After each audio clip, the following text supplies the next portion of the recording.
자율주행차 경쟁 하면 딱 떠오르는 두 이름이 있죠. 바로 테슬라와 웨이모입니다.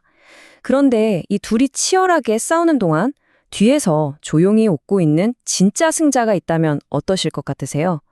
오늘 이 거대한 기술 전쟁의 판을 완전히 새로 짠 숨은 강자에 대해 한번 깊이 파고들어 보겠습니다. 네, 맞아요. 정말 오랫동안 우리는 이 자율주행이라는 미래를 향한 경주를 딱 두 거인의 싸움으로만 봐왔습니다. 한쪽에는 그야말로 파괴적 혁신가 테슬라가 있었죠.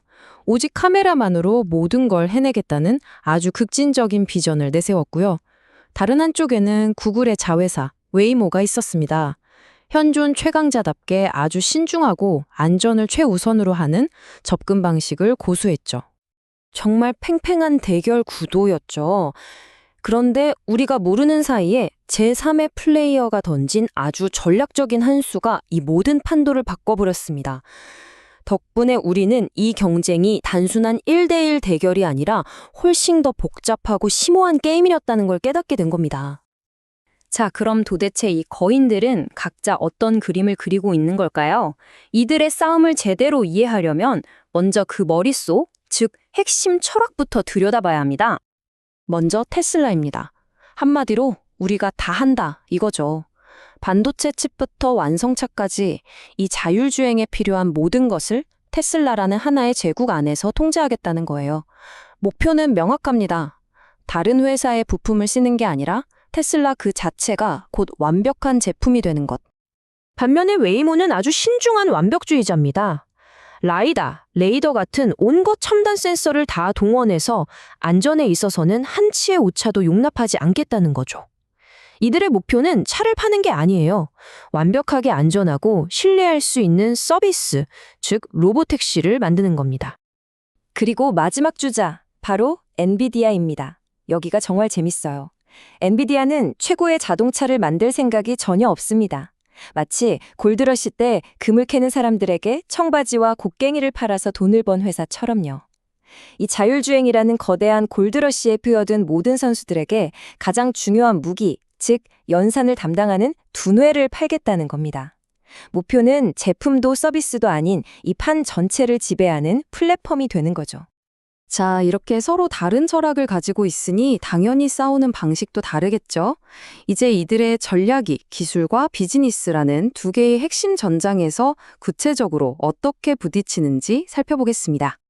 먼저 테슬라의 기술입니다. 비전 온리, 말 그대로 오직 카메라에만 의존하는 방식이죠.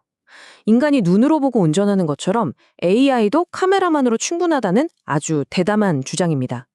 이걸 가능하게 하려면 어마어마한 양의 실제 주행 데이터가 필요하죠. 그 데이터로 AI를 계속 훈련시키는 겁니다. 웨이모는 정반대입니다. 멀티 센서 퓨전, 즉 여러 센서를 합친다는 뜻이죠. 카메라는 물론이고 레이저를 쏘아 거리를 측정하는 라이다, 전파를 이용하는 레이더까지 이 모든 데이터를 종합해서 아주 정밀한 3D 지도를 실시간으로 만들어냅니다. 혹시라도 센서 하나가 고장나거나 짙은 안개 같은 악조건 속에서도 다른 센서가 보완해주니까 안전을 최우선으로 할 수 있는 거죠. 자, 이 표를 보시면 이 세 회사의 전략이 한눈에 들어옵니다. 기술 철학, 하드웨어, 비즈니스 모델 다 다르죠. 근데 여기서 우리가 정말 주목해야 할 부분은 맨 아래, 바로 핵심 리스크입니다. 테슬라는 예측 불가능한 돌발 상황, 이른바 엣지 케이스에 발목 잡힐 위험이 커요. 반면 웨이모는 너무 완벽을 추구하다 보니 확장 속도가 더딘 게 문제죠. 결국 속도냐 안전이냐, 이 딜레마에 각자의 운명이 걸려있는 셈입니다. 엔비디아는요? 경쟁사들이 치고 올라오는 게 리스크긴 하지만 앞에 둘과는 차원이 다른 문제죠. 이렇게 치열하게 싸우다 보니 결국 모두가 의존할 수밖에 없는 어떤 지점이 생겨났습니다. 그리고 최근에 한 회사가 보여준 결정적인 움직임 하나가 이 게임의 진정한 승자가 누구인지를 명확하게 보여줬죠. 테슬라의 그 야심찬 올인 전략, 모든 걸 우리 손으로 만들겠다. 과연 한 회사가 이 모든 걸 혼자서 해낼 수 있을까요? 이 질문에 대한 답은 그들의 가장 야심찼던 프로젝트에서 드러났습니다. 이 타임라인을 한번 보세요. 정말 드라마틱합니다.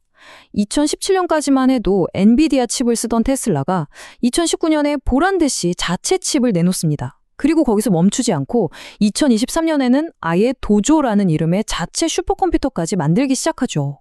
완전한 기술 독립선언이었어요. 그런데 불과 2년 만인 2025년 이 거대한 프로젝트가 갑자기 중단됩니다. 왜였을까요? 일론 머스크 본인의 입에서 나온 말이 모든 걸 설명해 줍니다. 진화의 막다른 길이었다. 한계에 부딪혔다는 걸 인정한 거죠. 이건 단순한 프로젝트 중단이 아니라 테슬라의 거대한 전략 수정 신호탄이었습니다. 바로 이 지점이 핵심입니다. 도조를 포기했다는 건 천하의 테슬라조차도 이 자율주행이라는 거대한 꿈을 이루기 위한 핵심 연산 능력, 즉 두뇌만큼은 시장의 지배자에게 기댈 수밖에 없다는 사실을 인정한 셈이니까요. 그 지배자가 누구겠어요? 바로 무기상, 엔비디아죠. 그리고 시장은 이 변화를 정확히 꿰뚫어보고 있습니다. 이 그래프를 보세요. 시가총액 차이가 어마어마하죠. 투자자들은 이제 최종 제품인 자동차보다 그 자동차를 움직이는 핵심 플랫폼, 그 두뇌를 만드는 회사에 훨씬 더 큰 가치를 부여하고 있다는 명백한 증거입니다. 이건 비단 테슬라만의 얘기가 아닙니다. 지금 이 화면에 나오는 이름들을 보세요. 벤츠, 볼보, 토요타, 현대 같은 전통의 자동차 강자들은 물론이고 수많은 로봇택시, 트럭 스타트업까지 사실상 이 업계의 거의 모든 플레이어가 엔비디아라는 거대한 생태계 안으로 들어오고 있는 겁니다. 자, 그럼 이 거대한 흐름은 앞으로 도로의 미래를 어떻게 바꿔놓을까요? 마지막으로 최종 국면을 한번 예측해 보겠습니다. 미래는 크게 세 가지 길로 갈라질 수 있습니다.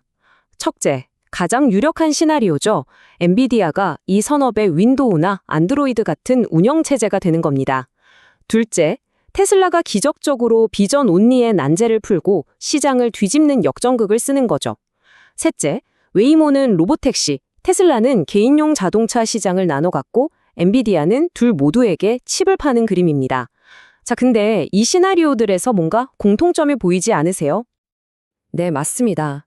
어떤 시나리오가 펼쳐지든 저 무기상은 항상 이기는 자리에 있다는 겁니다. 테슬라와 웨이모는 자신의 방식이 틀리면 모든 것을 잃을 수 있는 거대한 리스크를 안고 싸우지만 엔비디아는 누가 이기든 그들에게 무기를 팔면서 안정적으로 성장할 수 있는 아주 유리한 고지를 점하고 있는 거죠. 결국 이 싸움은 우리에게 이런 질문을 던집니다. 자율주행 시대의 진정한 승자는 최고의 자동차를 만드는 회사가 아니라 가장 강력한 두뇌를 만드는 회사가 아닐까? 어쩌면 진짜 전쟁은 우리가 보는 도로 위가 아니라 보이지 않는 데이터 센터 안에서 이미 승패가 갈리고 있었던 건 아닐까요?